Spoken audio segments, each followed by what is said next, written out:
الحمد لله نحمده ونستعينه ونستغفره ونعوذ بالله من شرور أنفسنا ومن سيئات أعمالنا من يهده الله فلا مضل له ومن يضلل فلا هادي له وأشهد أن لا إله إلا الله وحده لا شريك له وأشهد أن محمدا عبده ورسوله أما بعد فإن خير الحديث كتاب الله وخير الهدي هدي محمد صلى الله عليه وآله وسلم وشر الأمور محدثاتها وكل محدثة بدعة وكل بدعة ضلالة وكل ضلالة في النار. يا أيها الذين آمنوا اتقوا الله حق تقاته ولا تموتن إلا وأنتم مسلمون. يا أيها الناس اتقوا ربكم الذي خلقكم من نفس واحدة وخلق منها زوجها وبث منهما رجالا كثيرا ونساء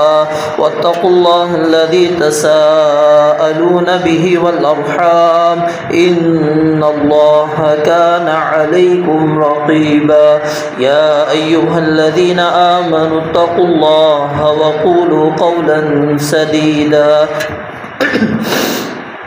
يصلح لكم أعمالكم ويغفر لكم ذنوبكم ومن يطع الله ورسوله فقد فاز فوزا عظيما.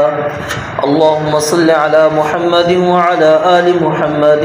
كما صليت على إبراهيم وعلى آل إبراهيم إنك حميد مجيد. اللهم بارك على محمد وعلى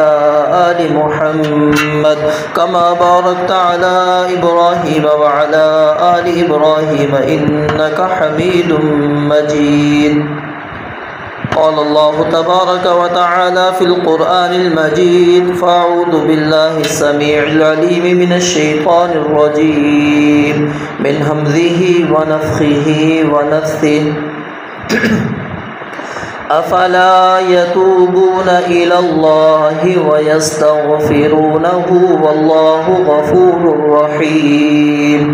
وقال تعالى في مقام آخر قل يا عبادي الذين أسرفوا على أنفسهم لا تقنطوا من رحمة الله إن الله يغفر الذنوب جميعا. وقال النبي صلى الله عليه وآله وسلم يا أيها الناس توبوا إلى الله فإني أتوب في اليوم إليه 100 مرة.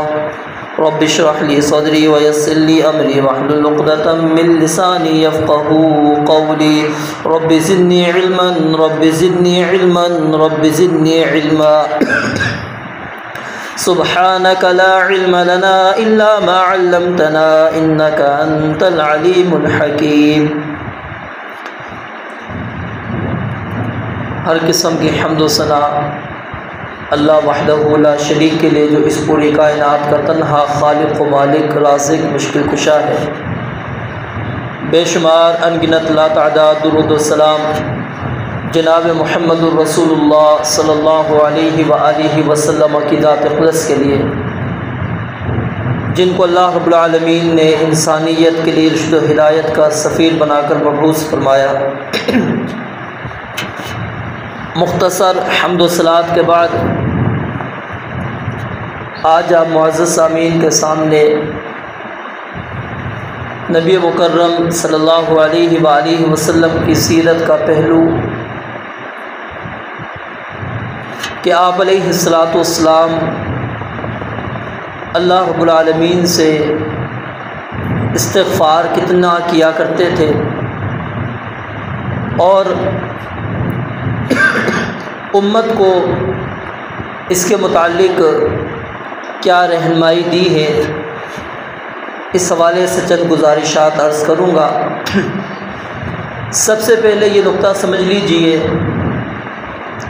کہ نبی مکرم صلی اللہ علیہ وآلہ وسلم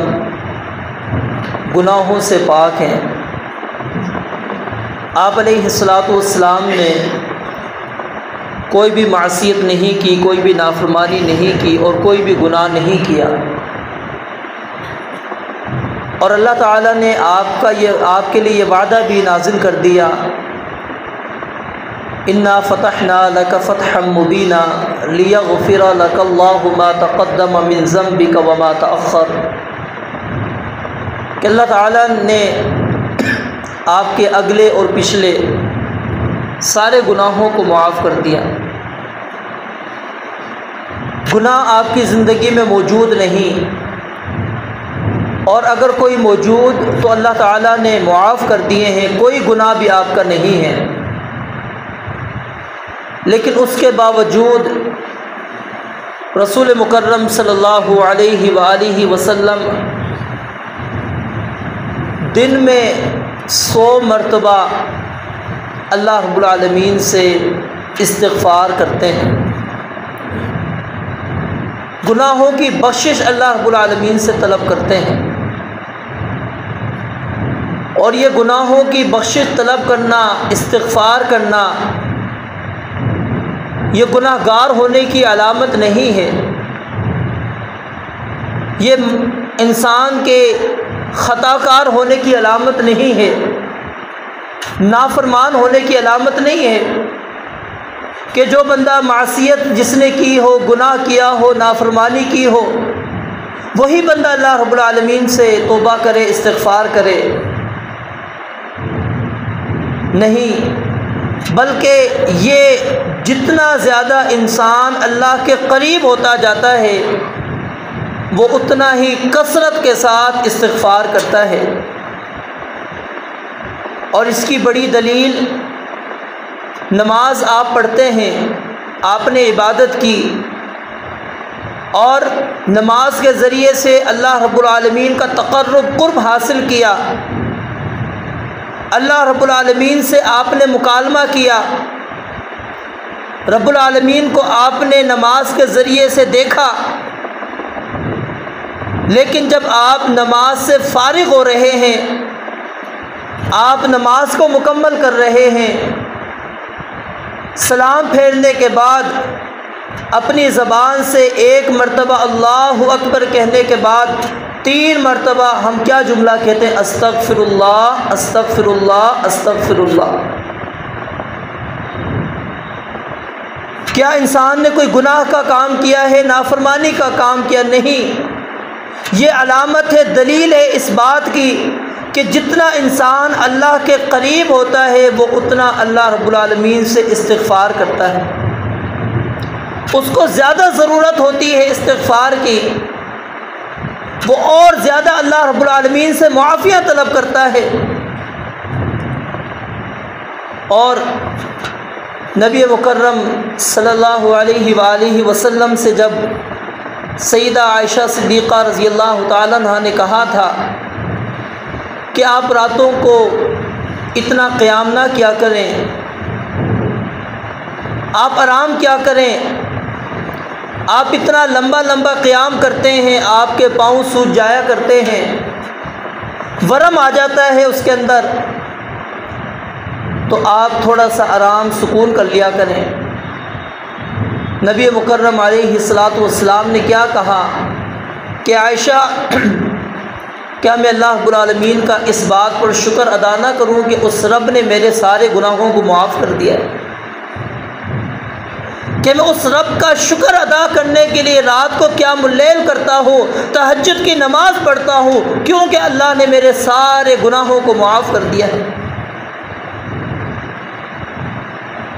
آپ دیگر روایات بھی اٹھا کر پڑھیے، دیگر واقعات بھی موجود ہیں جو اس بات کی دلیل ہے کہ انسان جتنا اللہ رب العالمین کے قریب ہوتا ہے اتنا کثرت کے ساتھ وہ انسان استغفار کرتا ہے، اور جو انسان اللہ سے جتنا دور ہوتا ہے، یاد رکھیے وہ استغفار سے بھی اتنا دور ہوتا چلا جاتا ہے۔ اللہ تعالیٰ اس کو توفیق ہی نہیں دیتے، وہ انسان اس کے ذہن میں، وہم میں، خیال میں نہیں آتا کہ میں اللہ رب العالمین سے استغفار کروں، اللہ رب العالمین سے معافی مانگوں۔ میں اللہ رب العالمین کے سامنے گڑ گڑاؤں نہیں، وہ انسان اور زیادہ غفلت کا شکار ہوتا ہے، اور زیادہ پیچھے چلا جاتا ہے۔ اللہ تعالیٰ نے سیدنا ابراہیم خلیل اللہ علیہ السلام کی دعا کو سورہ ابراہیم کے اندر نقل کیا۔ رب سے مغفرت مانگتے ہیں، رب اغفر لی، ربنا اغفر لی ولوالدی وللمؤمنین یوم یقوم الحساب۔ سیدنا نوح علیہ السلام بھی اللہ تعالیٰ سے استغفار مانگ رہے، رب اغفر لی ولوالدی ولمن دخل بیتی مؤمنا وللمؤمنین والمؤمنات۔ اور دیگر انبیاء کرام علیہم السلام اور ابو البشر سیدنا آدم علیہ السلام، ہماری ماں سیدہ اماں حوا علیہ السلام، انہوں نے جب معصیت ہو گئی کیا کہا؟ ربنا ظلمنا انفسنا وان لم تغفر لنا وترحمنا لنکونن من الخاسرین۔ یہ سارے اللہ کے نیک بندے ہیں، سارے اللہ کے صالح بندے ہیں، گناہوں سے پاک ہیں، معصیت سے پاک ہیں، نافرمانیوں سے پاک ہیں، لیکن اس کے باوجود اللہ رب العالمین سے تعلق کیا ہے؟ استغفار کرنا۔ تو ہم اس غلط فہمی کے اندر رہتے ہیں کہ جی استغفار کی ضرورت تو اس انسان کو پڑتی ہے جو بندہ گناہ کرے، جو بندہ معصیت کرے، نافرمانی کرے، اس کو ضرورت ہے استغفار کی۔ میں تو کوشش کرتا ہوں گناہوں سے بچوں، نافرمانی سے بچوں، مجھے کیا استغفار کی ضرورت؟ نہیں۔ آپ اس کو اس طرح بھی کہہ سکتے ہیں کہ ایک مومن جس طرح مچھلی پانی کے بغیر نہیں رہ سکتی، اس کی زندگی نہیں ہے، ایک مومن کی زندگی بھی استغفار کے بغیر نہیں ہے۔ استغفار ہے تو اس کی زندگی ہے، استغفار نہیں ہے تو اس کی زندگی نہیں ہے۔ اور نبی مکرم علیہ السلام نے اپنے تک یہ بات محدود نہیں کی کہ خود میں استغفار کرتا رہوں، خود میں اللہ رب العالمین کے ساتھ تعلق اپنا جوڑ لوں، نہیں، بلکہ آپ علیہ السلام ہم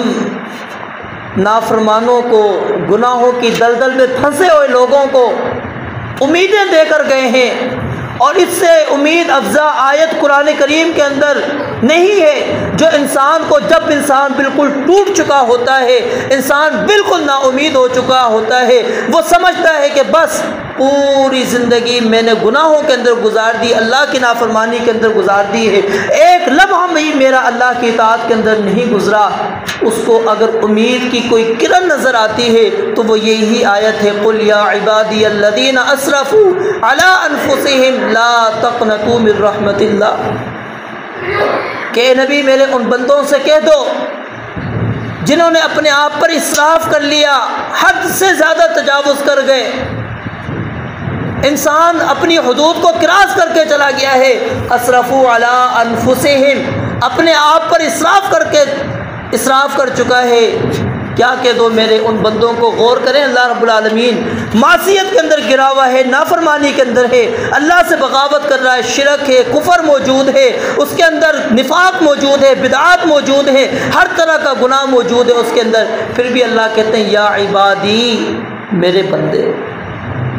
اتنا پیار، محبت، شفقت دنیا میں کوئی دکھا سکتا ہے؟ آپ کسی کے ساتھ اگر ایک مرتبہ اس کے مخالف کام کر لیں، 2 مرتبہ برداشت کر لے گا، 3 دفعہ اس سے زیادہ آپ سے برداشت نہیں ہوگا، وہ آپ سے بالکل ناراض ہو جائے گا، تعلق توڑ لے گا، ختم کر دے گا آپ سے۔ کیوں؟ کہ جی آپ اس کو نقصان 1 دفعہ دیا، 2 دفعہ، 3 دفعہ۔ لیکن اللہ رب العالمین دیکھیے، رب کی رحمت دیکھیے کہ انسان گناہوں کے اندر ہے، لیکن پھر بھی اللہ اس کو کہتے ہیں یا عبادی، اے میرے بندے۔ یہی الفاظ انسان کو اللہ کی طرف لے کر آ جاتے ہیں کہ اللہ پھر بھی کہتا ہے میرے بندہ ہے تو آ جا۔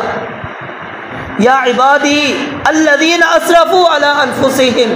لا تقنطوا من رحمت اللہ، میرے ان بندوں سے کیا کہہ دو جنہوں نے اپنے آپ پر اسراف کیا ہے کہ اللہ کی رحمت سے نا امید نہ ہو، اللہ کی رحمت سے نا امید نہ ہو۔ یہ امید افزا آیت آپ علیہ السلام امت میں اپنی امتیوں کو دے کر چلے گئے، ہم میں سے ہر ایک فرد کے لیے اگر ہم اپنی گناہوں سے تنگ آ چکے ہیں، ہم سمجھتے ہیں کہ میری معافی نہیں ہے، اس آیت کو اپنے سامنے رکھیے اور آئیے رب کے سامنے گڑ گڑائیے، اور اللہ رب العالمین دیکھیں آپ کے گناہوں کو کیسے معاف کرتا ہے۔ ان اللہ یغفر الذنوب جمیعا، اللہ نے یہ نہیں کہا ایک گناہ معاف کروں گا، دو کروں گا، نہیں، سارے گناہوں کو معاف کر دوں گا۔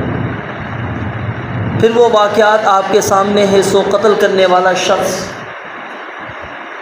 وہ زانیہ، وہ سارے واقعات آپ کے سامنے موجود ہیں، لیکن جب توبہ کرتے ہیں تو اللہ رب العالمین کس طرح ان کی توبہ کو قبول کرتے ہیں اور سارے گناہوں کو مٹا دیتے ہیں۔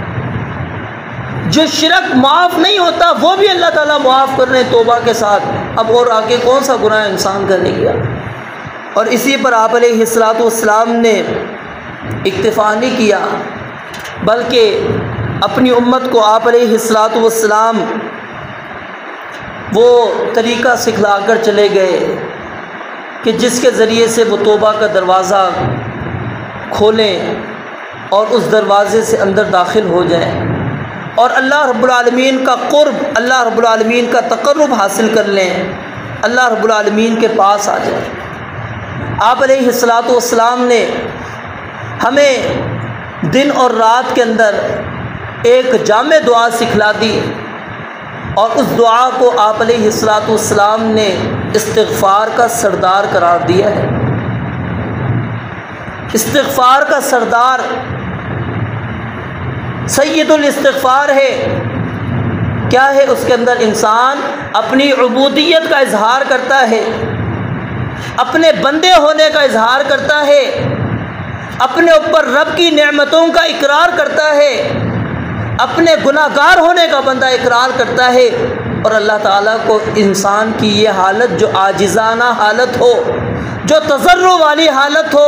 انکساری والی حالت ہو، انسان جس حالت میں رب کے سامنے جھکتا ہو، اپنی عبدیت کو ظاہر کرتا ہو، اللہ رب العالمین کی حاکمیت کو مانتا ہو، تسلیم کرتا ہو، رب کو اپنا الہ مانتا ہو، معبود مانتا ہو، اپنے آپ کو اللہ کا بندہ اقرار کرواتا ہو، اللہ رب العالمین اس ایک کلمے پڑھنے سے، اس دعا کے پڑھنے سے، نبی علیہ السلام نے فرمایا اگر اس نے صبح پڑھی ہے شام سے پہلے موت آئے جنت میں، شام کو پڑھا ہے صبح سے پہلے موت آئی جنت میں۔ سید الاستغفار آپ علیہ السلام اس امت کو دے کر چلے گئے۔ ہم چلے جاتے ہیں نا جی فلاں بزرگ کے پاس کوئی وظیفہ بتا دیں، میرے بھائیوں رسول مکرم علیہ السلام سے بڑھ کر وظائف ہمیں کوئی نہیں دے سکتا، کیونکہ آپ کو جو وظائف دیے وہ اللہ تعالیٰ نے دیے ہیں،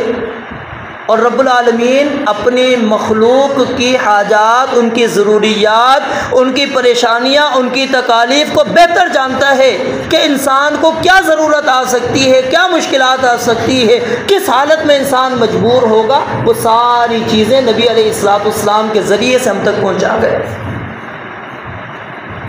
ہم آپ کی مسنون دعاؤں کو ترک کر دیتے ہیں، چھوڑ دیتے ہیں۔ نبی علیہ السلام نے ہمیں کہا کہ یہ 1 مرتبہ پڑھیں، 3 مرتبہ پڑھیں، ہمارا یقین نہیں ہوتا،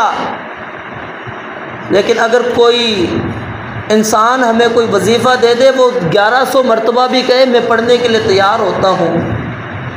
2100 مرتبہ بھی کہے میں پڑھنے کے لیے تیار ہوتا ہوں، اٹھا کے آپ مطالعہ کیجئے احادیث کا،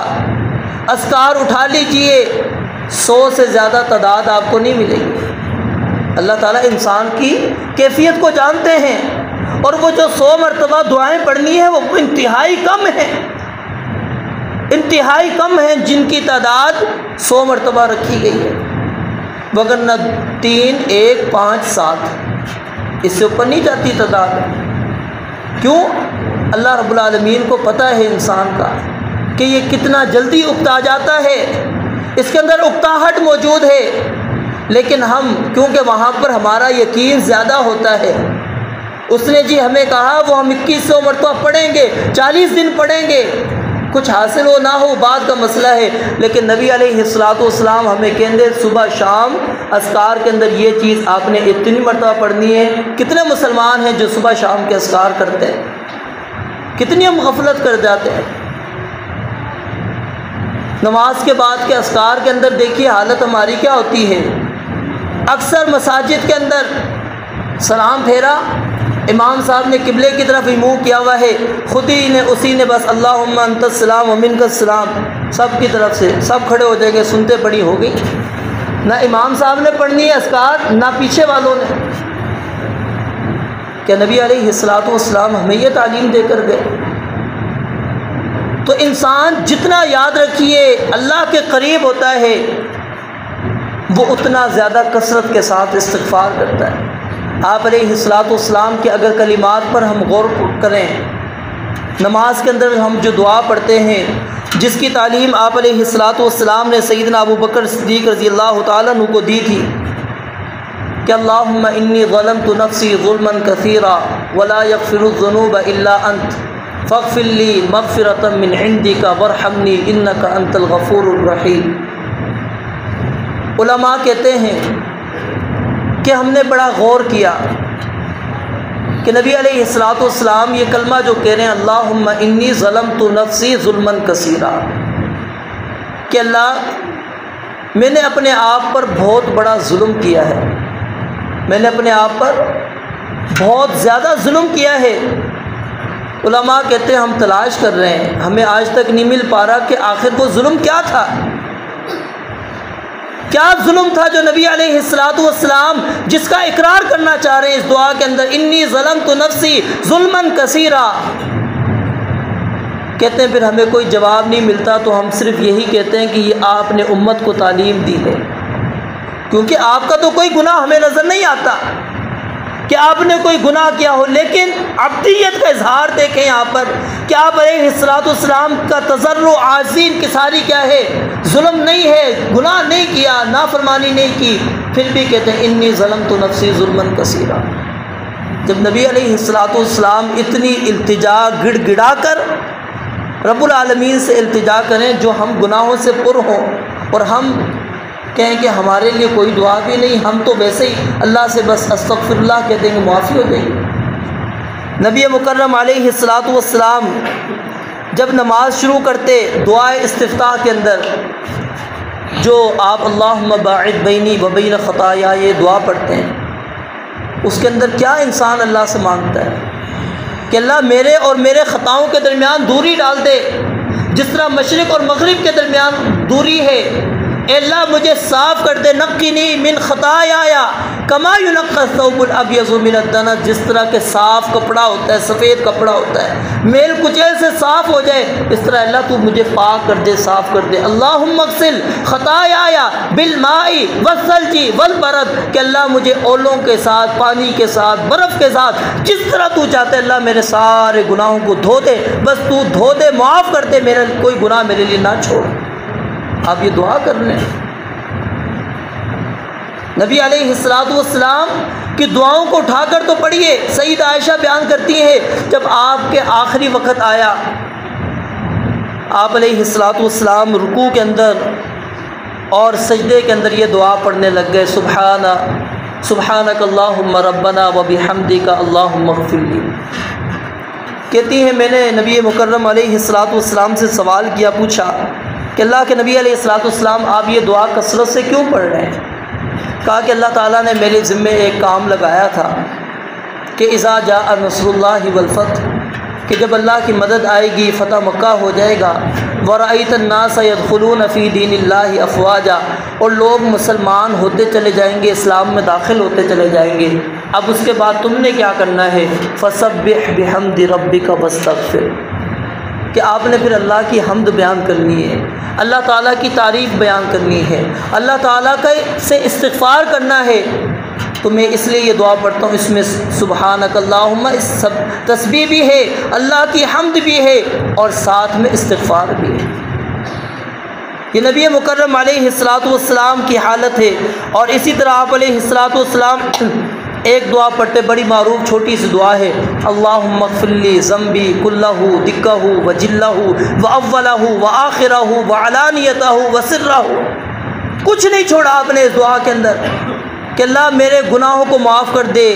کلہ سارے کے سارے، دقہ جو باریک ہیں، وجلہ جو بڑے ہیں، کھلے ہیں، نظر آ رہے ہیں، واولہ وآخرہ پہلے اور آخر والے، وعلانیتہ وسرہ لوگوں کے سامنے کیے چھپ کے کیے ہیں، جو ہیں سارے کے سارے اللہ معاف کر دے۔